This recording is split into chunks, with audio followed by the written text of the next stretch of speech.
من الله وألف سلام ورحمة الله وبركاته. Alhamdulillahilladzi wa kafa. Asyhadu an la ilaha illallah wa asyhadu anna Muhammadan abduhu wa rasuluhu al-mustafa. Allahumma sholli wa sallim wa barik ala sayyidina Muhammadin wa ala alihi wa ashabihi wa ahli sidqi wal wafa. Amma ba'd. Faqala ta'ala fi kitabihil karim, a'udzu billahi minasyaitonir rajim. Bismillahirrahmanirrahim. Qul in kuntum tuhibbunallaha fattabi'uni yuhibbukumullah wa yaghfir lakum dzunubakum wallahu ghafurur rahim. Allah Al-ayah kau kamakol Allah kok kita lemas. Hadratal muhtaramin wal mukarramin, para alim ulama, wabil khusus yang terhormat Bapak Wakil Tuasta Ibu Bidang Kemahasiswaan Pak Haji Nur Hadi, semua dosen yang hadir, semuanya ya yang hadir, dosen semuanya yang saya hormati, saudara-saudara dari mahasiswa BEM Staynu Madiun secara panitia peringatan Hari Santri dan Aflah Maulidun Nabi Muhammad SAW yang berbahagia. Puji syukur alhamdulillah kita bersama-sama sanjungkan, kita sampaikan kehadiran Allah Subhanahu wa Ta'ala atas limpahan rahmat, taufik dan hidayahnya pada kesempatan yang mubarak, kesempatan yang berbahagia ini, kita sekalian bisa hadir di ruangan ini dalam keadaan sihat walafiat. Untuk itu mari kita bersyukur kepada Allah dengan baca hamdalah alhamdulillahirabbil alamin. Shalawatullah wa salamuhu semoga tercurah kepada baginda Rasulullah Muhammad sallallahu alaihi wasallam. Semoga kita yang senantiasa cinta melantunkan sholawat cinta kepada Rasulullah Muhammad sallallahu alaihi wasallam dengan dibuktikan dengan kita senantiasa memperingati hari kelahiran Rasulullah ini besok di yaumul kiamah, mendapatkan syafaatul uzma dari beliau Rasulullah Muhammad sallallahu alaihi wasallam. Saudara-saudara sekalian yang dirahmati Allah Subhanahu wa Ta'ala, saya kira hari santri kita mahfum semuanya ya. Jadi hari santri itu dari resolusi jihad Al-Mukarram Al-Maghfurlah Kiai Hasyim Asy'ari pada saat itu gejolak di negara kita, maka akhirnya membentuk atau menyepakati adanya resolusi jihad. Tetapi pada saat itu diawali dengan 10 November dulu. Tetapi santri-santri gumarem opsi berjuang santri kok ora diberi penghargaan. Maka santri-santri diprakarsai oleh para alim ulama mengajukan kepada pemerintah. Akhirnya Pak Jokowi menetapkan ditandatangani hari santri itu adalah tanggal 15 November 2016 atau 2015 itu. Akhirnya tanggal 22 Oktober adalah ditetapkan sebagai Hari Santri Nasional. Lebui utamane wong NU termasuk Staynu. Nek Staynu lek peringati yo aras-arase yo mbok. Itu artinya apa? Jadi ini orang-orang yang mungkin Salafi itu ya enak sih memperingati ini ada orang-orang. Ya enak ini memang NU paling-paling gitu. Karena memang hadiah ini adalah utamanya kepada Nahdlatul Ulama. Nahdlatul Ulama yang model-model intelektual adalah di kampus-kampus termasuk Stailu Madiun. Jadi Stailu Madiun itu namanya sudah ada di Jakarta sana sudah lama sekali, nomor itu nomor urutnya. Jadi jangan dikira Stailu itu ecek-ecek, walaupun yo rodo ecek-ecek, tapi kenyataannya nama itu sudah mencuat di sana. Ya. Jadi saya bangga sekali dengan saudara-saudara, walaupun di sekolah rapat klebu, tapi nek ketok yo tenanan gitu. Malah semester pintu ya malah jago nek kurang. Saudara-saudara sekalian yang dirahmati Allah Subhanahu wa taala, kita sebagai warga muslim yang mahabbah cinta kepada Rasulullah sallallahu alaihi wasallam, biar orang-orang sana mengatakan apa itu peringatan haflah nomor lahir Kanjeng Nabi bid'ah itu kan orang ngerti mawon. Ada itu kan wujud kita cinta kepada Rasulullah toh. Anda sudah kenal Rasulullah? Sudah kenal? Belum. Tapi ngapa kok dijak memperingati bodoh gelem sak Indonesia? Sak bahkan kemarin kalau Anda lihat di mana itu Yaman itu, ya Allah luar biasa itu penuh sekali di YouTube tadi. Tetapi kenyataan misalnya Anda lebih mahasiswa style band ini, besok tolong hari malam Rabu yang ada datang memperingati lahirnya Pak Harto itu, kira-kira mau? Gak mau. Karena apa? Ini rasa mahabbah cinta kita kepada Rasulullah Muhammad sallallahu alaihi wasallam. Sebagaimana surat Al-Imran 31 tadi, "Qul in kuntum tuhibbunallaha fattabi'uni." Kata Allah, hai Muhammad, katakan kepada umatmu semuanya, jika mereka beriman kepada Allah, maka fattabi'uni, maka ikutilah aku. Kita ini mengikuti Rasulullah sallallahu alaihi wasallam. Jika cinta kepada Allah, maka harus cinta kepada Rasulullah. Kalau orang itu sudah yakin mencintai Allah dan Rasulullah, Allah berjanji, fattabi'uni yuhibbukumullah, Allah akan mencintai kita semuanya. Bahkan lebih dari itu, wa yaghfir lakum dzunubakum, Allah akan mengampuni dosa-dosa kalian. Insya Allah dengan hadir di sini, Allah akan mengampuni dosa-dosa. Lebih-lebih kita sudah membaca sholawat, membaca dzikir, membaca berjanji dan lain sebagainya. Semoga Allah mengampuni dosa-dosa kita semua. Amin Allahumma. Nah, kemudian orang-orang tidak tahu kalau Rasulullah SAW itu memperingati hari lahirnya. Cuman Rasulullah tidak menyampaikan, hei ayo peringati hari lahirku, hari lahir. Dan orang-orang suruh memperingati hari lahirnya, diberikan kepada orang lain, misalnya semua ini, hari lahirku tolong besok peringatan ya. Mesti orang itu hadir ini begini. Mesti Rasulullah gak mungkin menyampaikan. Tetapi Rasulullah SAW pada saat ditanya oleh sahabat su'ilah an shaumi isnin, tentang puasa Senin, Rasulullah SAW menjawab, itu adalah di hari kelahiranku, dan itu adalah hari pertamanya aku diutus menjadi Rasul. Jadi artinya apa?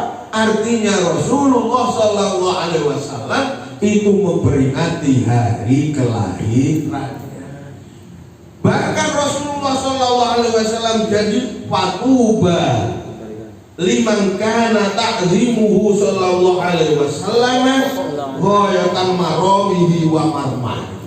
Orang-orang yang mau memperingati hari lahirnya Rasulullah SAW itu adalah orang-orang yang beruntung, orang-orang yang nanti derajatnya akan diangkat oleh Rasulullah SAW. Semoga kita kelak yaumil kiamah mendapatkan syafaatul uzma dari Rasulullah SAW. Coba kita hitung saja kita tadi. membaca sholawat berapa kali? Berkali-kali kita baca. Padahal Rasulullah Shallallahu Alaihi Wasallam, barang siapa membaca 1 kali sholawat, maka Allah akan mencatatkan kepada Anda 10 kebaikan. Allah akan menghapus 10 dosa-dosa, dan Allah akan mengangkat derajatnya orang-orang yang bersholawat. Jadi tidak mungkin orang yang membaca sholawat itu menjadi manusia yang hina di pinggir-pinggir jalan.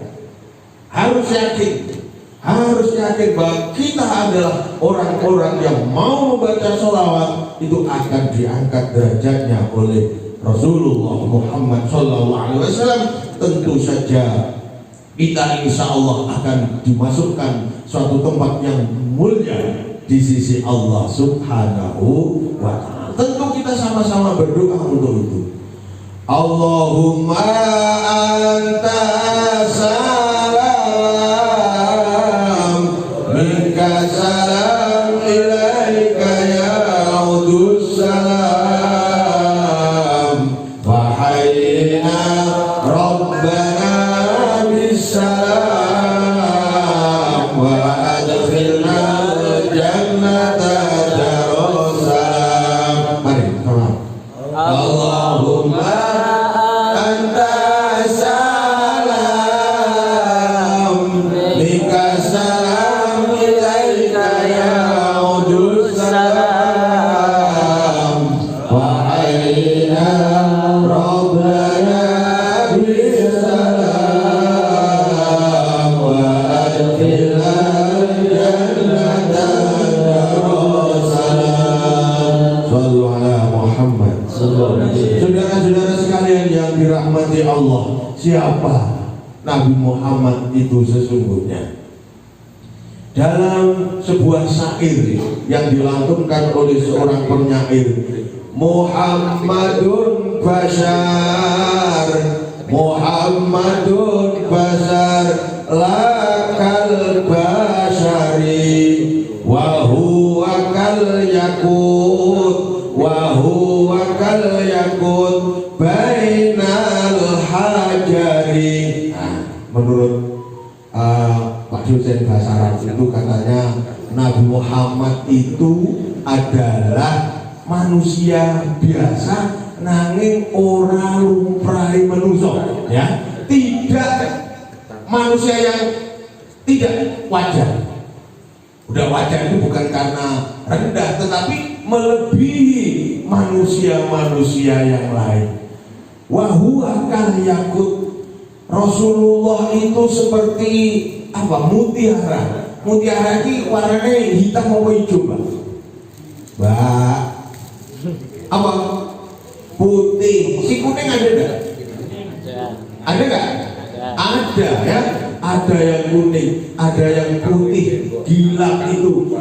Adanya itu bainal hajari, di antara batu-batu hitam. Lele putih terus kancane hitam itu mudah dilihat atau sulit dilihat? Mudah dilihat.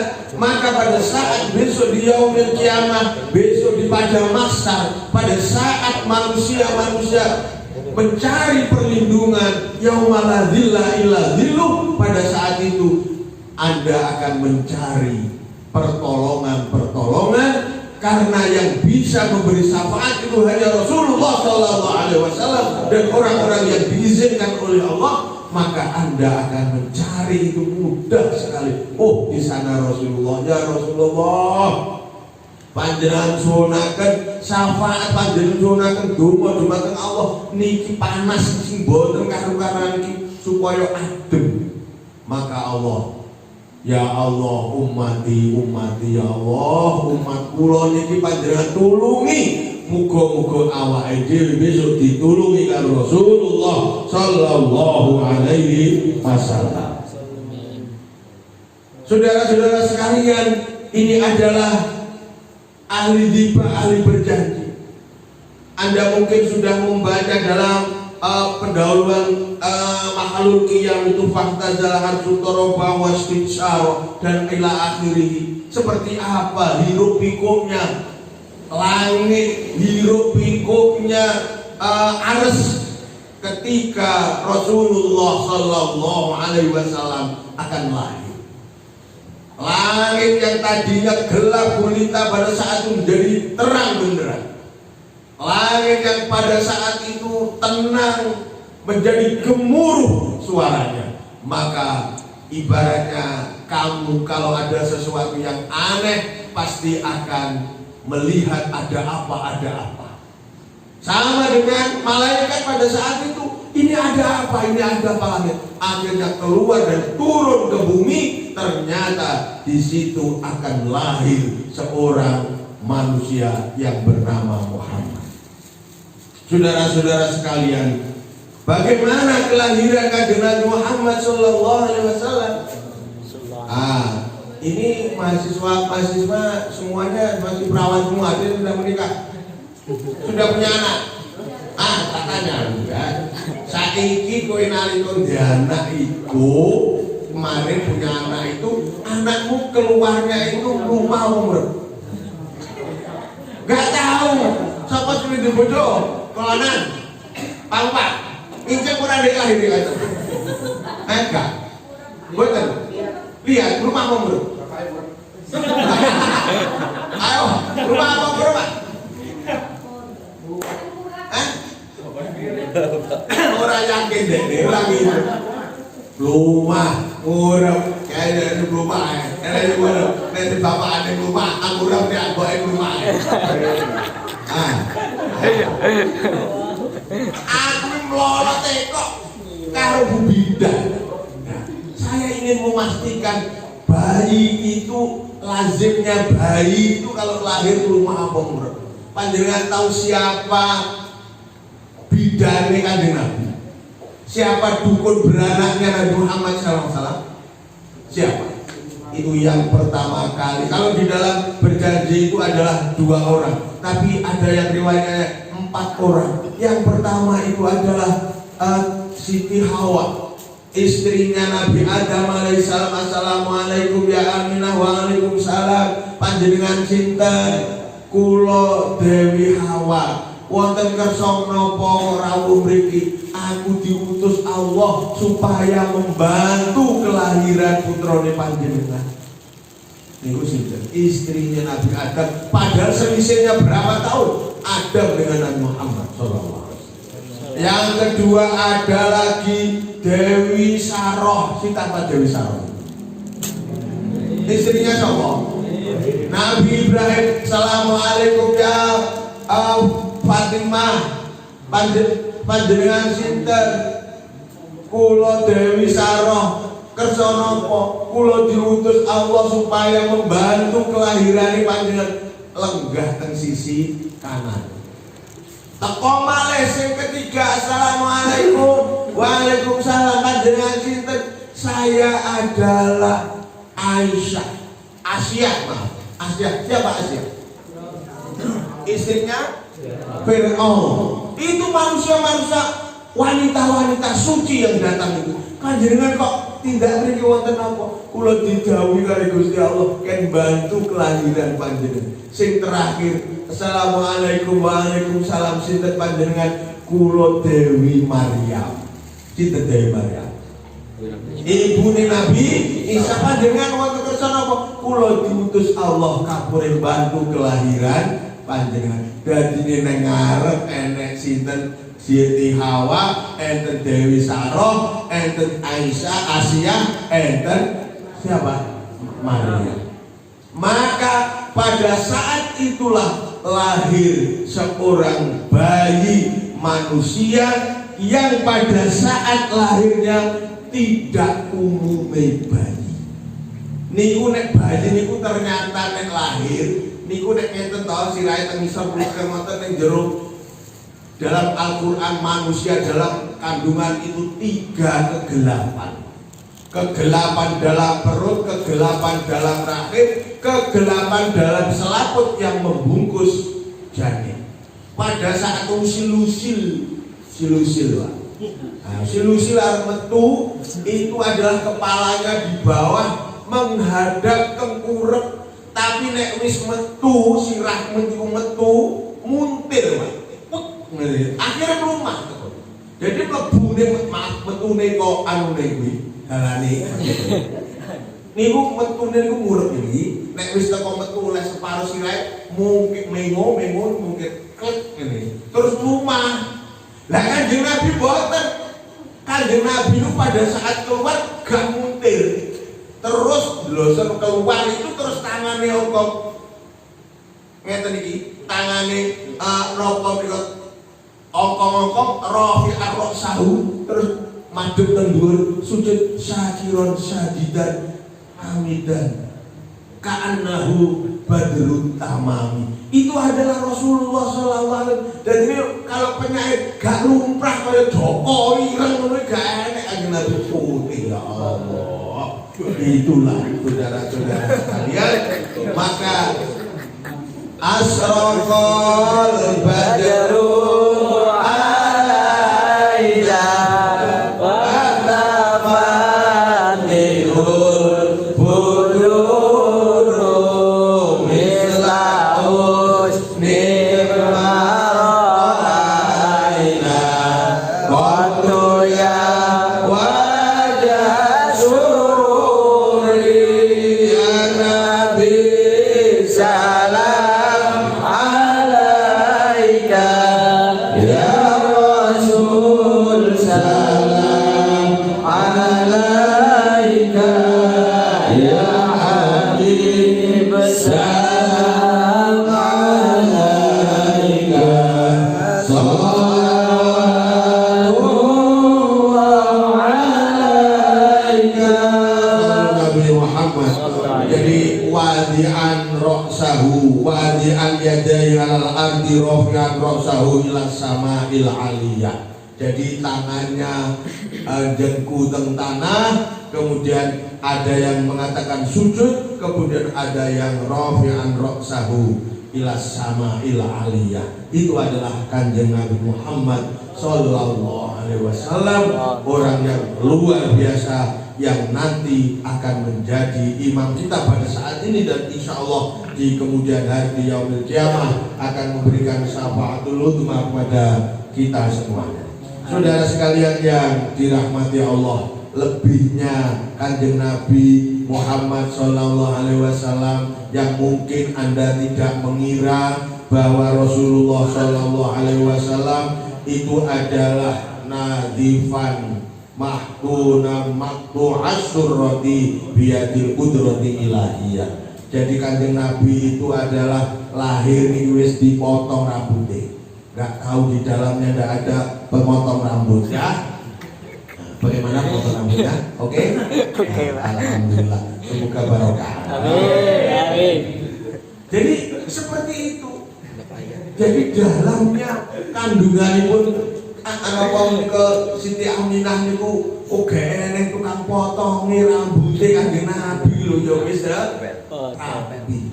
Kanjeng Nabi niku gak padha panjenengan di YouTube nek ndelok bayi diangkat karo bu bidan karo dokter diangkat ngeten iku dipetok. Lho kebenane kok saiki plak-plak ngene itu masih darah berdarah. Tapi Kanjeng Nabi sudah bersih. Usere wis dipotong, kemudian tak kandhani coba terbatur mengucap itu wis sunat. Nah, wis sunat itu kan. Ya Allah, panjenengan apa? Ya ya. Itu kalau lahirnya, luwe-luwe nek lahire niku ora normal, nuwun sewu. Enak sing masih nom-nom kabeh, nek lahire niku ora normal niku tak kandhani, Cak. Kowe wis nek dibujuk anak-anak kuwi nek pas ra normal diomongi karo bu dokter niki putrane niki lahire mboten saged lahir normal perlu di operasi nggih niku ning ati biasane wong lanang-lanang niku nuwun sewu nek kelahirane anake iku ora wani nyedak malah ning pojokan rokok pas piye Pak amen mboten nunggu oh apik lah biasane wis lha niku nuwun sewu nek sing ora ngerti niku kan biasane nuwun nek di ausesa tung mriki nek sing hanya dikop untuk dibantu itu malah dalane rada timbang nih ngoten. Iya, Mbak. Ambo raro. Nek dalane niku timbane bapakne bingung. Mengke Bu Dokter kula mangke badhe napa ditangkap. Ah iya sing cilik-cilik buri malah ra ngerti ra guyub blas. Saudara-saudara sekalian yang dirahmati Allah yang saya hormati. Lakotkan lakum tadi dibaca oleh Qori bahwa pada diri Rasulullah itu ada suri teladan yang baik. Yang pertama, suri teladan untuk generasi muda kayak kalian mahasiswa. Apa Rasulullah SAW? Rasulullah itu tipe remaja yang rajin, yang mempunyai etos kerja yang luar biasa. Kanjeng Nabi mulai muda sudah berkarya karena memang Rasulullah tidak punya bapak, tidak punya ibu, maka cepat mandiri. Jadi nek mahasiswa nek gak duwe bapak, gak duwe ibu cepat mandiri. Jokowi mandiri ya. Karena rapi-rapi kau. Saudara-saudara, itu adalah Kanjeng Nabi itu sangat pada suatu saat usia 25 tahun itu sudah bekerja membantu membawa dagangannya Siti Khadijah. Artinya apa? Berdikarinya sangat tinggi. Orang yang mengapa dipilih membawa dagangan yang luar biasa karena Kanjeng Nabi itu adalah Al-Amin, orang yang bisa dipercaya, jujur, taat beribadah. Taat beribadah itu yang sulit untuk generasi muda. Maka remaja yang mu'allaqun qalbuhu bil masajid, orang yang cinta kepada masjid, itu adalah insya Allah akan mendapatkan perlindungan dari Allah Subhanahu wa Ta'ala pada saat manusia-manusia lain tidak mendapatkan perlindungan. Semoga kita ini besok mendapatkan perlindungan dari Allah Subhanahu wa Ta'ala. Amin. Rasulullah SAW suri teladan dalam rumah tangga. Artinya apa? Rasulullah SAW itu adalah sosok suami yang selalu mendampingi, menyenangkan istri sebagai ayah yang baik. Nabi Muhammad itu tidak pernah menyakiti istrinya, apalagi KDRT. Mosok KDRT yang begatan bakno dicabut. Akhirnya diomeli karo wong. Iya ta. Nabi Muhammad tidak pernah menyakiti hati istrinya. Mulai besok kamu jadi suami, jadilah suami yang bisa mencontoh Rasulullah sallallahu alaihi wasallam. Khairukum li ahli wa ana khairun li ahli. Kata Nabi, sebaik-baik kamu adalah orang yang paling baik kepada keluarganya, dan aku adalah orang yang paling baik kepada keluarga. Kanjeng Nabi itu adalah orang yang paling baik dengan keluarga. Nabi Muhammad tidak pernah mengatakan kata-kata yang kotor, kata-kata yang menyakitkan istri. Justru kalau memanggil istrinya dengan suara-suara panggilan-panggilan yang menyenangkan. Contohnya, Kanjeng Nabi kalau manggil Siti Aisyah itu tidak sah. Halo sah, tidak ada. Kalau bisa Aisyah panggil sah. Kanjeng Nabi, ya Aisyah. Memang yang indah-indah. Ya Humairah. Itu aja, wahai istriku yang pipinya mundur-mundur kaya tomat bosok. Mundur-mundur ya. Tomat itu masih atas juga mundur, tapi nek rodok bosok-bosok itu mundur-mundur. Itu adalah Kanjeng Nabi pada saat memanggil istri. Kanjeng Nabi itu tidak pernah mengatakan kepada istrinya pada suatu saat Rasulullah Sallallahu Alaihi Wasallam itu, ini saya karena menjelaskan sebentar lagi kamu akan menikah semua, toh? Amin. Amin.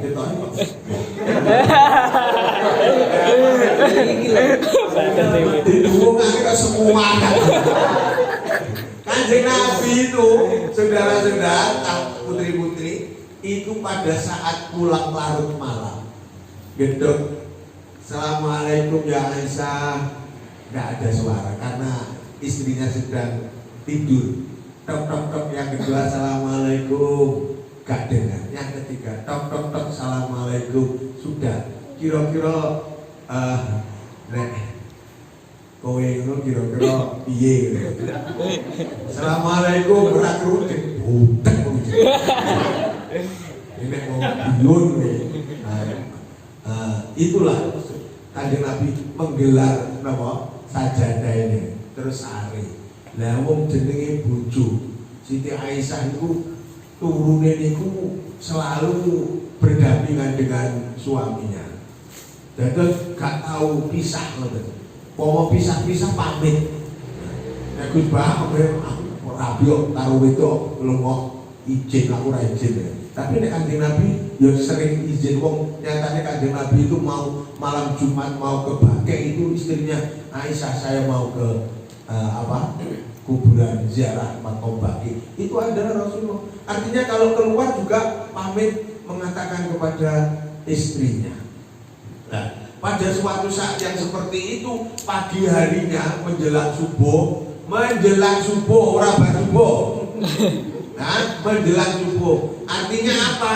Kanjeng Nabi orang mungkin salate yo keteter teko subuh. Nek kowe mbok. Ya lah, wong aku kesel yo. Ngono kuwi. Iya. Kadang-kadang wayah ini mati digugah karo bojoku ngene.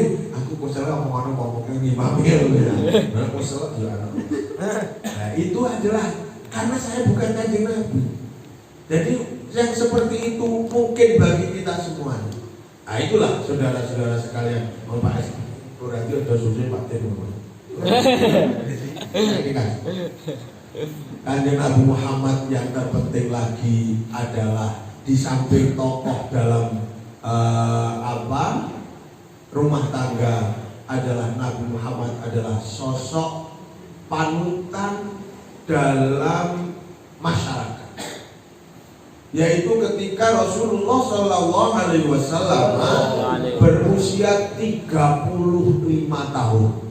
Nah, artinya sudah punya istri, umurnya 35 tahun. Pada saat itu Masjidil Haram baru kena banjir. Ya, di sana banjir itu arang-arang koyo ini. Ya kayak itu Masya Allah, sedih banjiran. Bali banjir, Malang Lumajang banjir, Blitar banjir, Kediri banjir, Trenggalek malah nemen. Di banjir bukan? Boten banjir tapi ngeten. Dek winginane kula lek dayu. Padhe alhamdulillah nggih awake dhewe nang Madiun ki ora enek bencana. Lah kenapa? Lah banjir ki pundi banjir ora enek kali ngomongnya. Terus arep gunung meletus ora enek.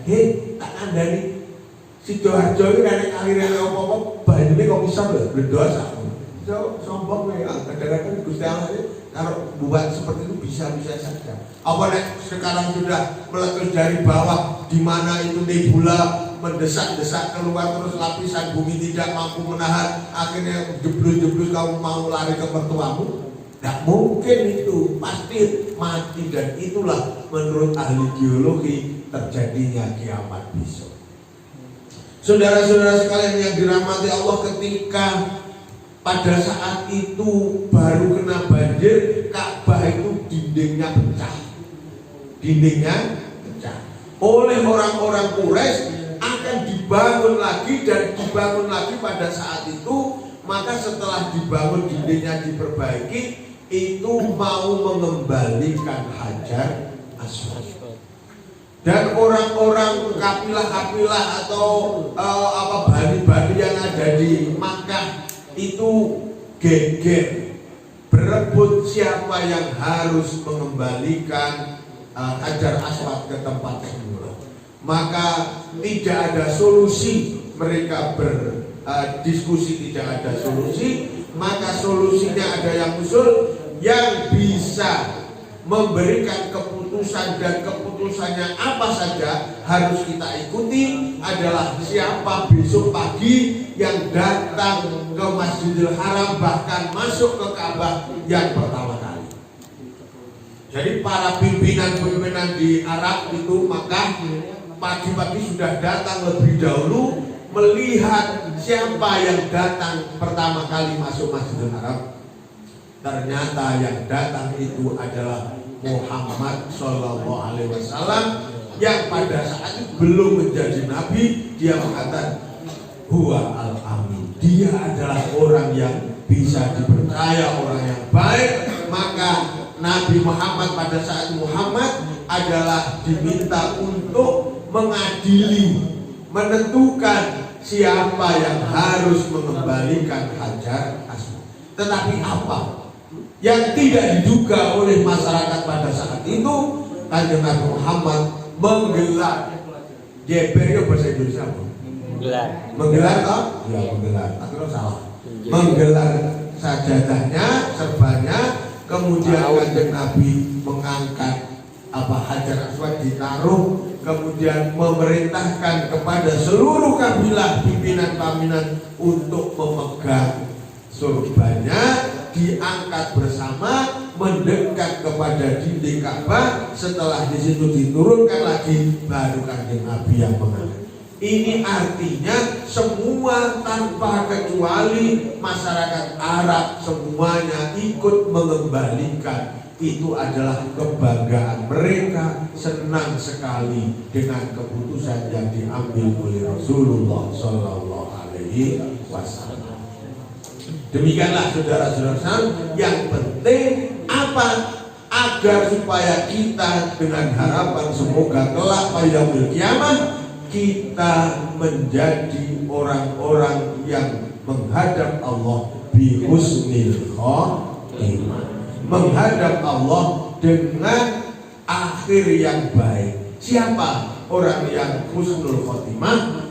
Itu adalah orang yang pada akhir hayatnya bisa mengucap kalimat musyarrafah la ilaha illallah. Jadi orang yang bisa mengucap la ilaha illallah itulah orang yang husnul khotimah. Padahal Kanjeng Nabi menyampaikan lakinu mautakum bila ilaha illallah. Jadi kalau ada orang yang mengucap la ilaha illallah, apapun perbuatan sebelumnya adalah dijamin masuk surga. Adakah di antara kalian yang pernah menunggui orang yang sakaratul maut kemudian mengucap la ilaha illallah? Angkat tangan. Sudah pernah melihat? Nah, itu dituntuni apa mengucap sendiri? Mas, dituntut la ilaha illallah terus meninggal. Nah, itulah yang baik. Artinya apa? Saudara-saudara, kalau punya keluarga yang sakaratul maut, ojo mbok tinggal, mbok tokno dhewe. Karena pada saat itu setan iblis itu menggoda orang-orang yang akan mati. Maka pada saat itu tuntuni dia la ilaha illallah dengan suara yang halus, jangan dibentak-bentak. Bu, maca la ilaha illallah, nyebut lebu gak iso maca. Ayo Bu, maca la ilaha illallah, di stereotip. Wah, malah stereotip dangdutan. Jangan, tapi ditungguin supaya akhir ucapannya la ilaha illallah. Kalau sudah membaca la ilaha illallah, wes diinget nih, ditunggoni supaya itu yang terakhir. Tapi kalau mengucapkan kalimat lagi misalnya harus diulang lagi. Do, nah, misalnya manggil anaknya, ini do, nah, berarti sing akhir apa? Do. Maka diucap lagi, ayo nyebut lagi Bu, la ilaha illallah. Wis maca itu. Dalalah keluncikmu ini lagi. Do, jaluk ngombe do, ngombe itu deh. Alhamdulillah. Itu berarti kan jaluk ngombe. Maka dia lagi mengucap la ilaha illallah. Terus meninggal. Nah, itulah husnul khotimah. Maka Anda setiap selesai sholat bacalah kalimat musyarrafah la ilaha illallah. La ilaha illallah. La ilaha illallah. La ilaha illallah.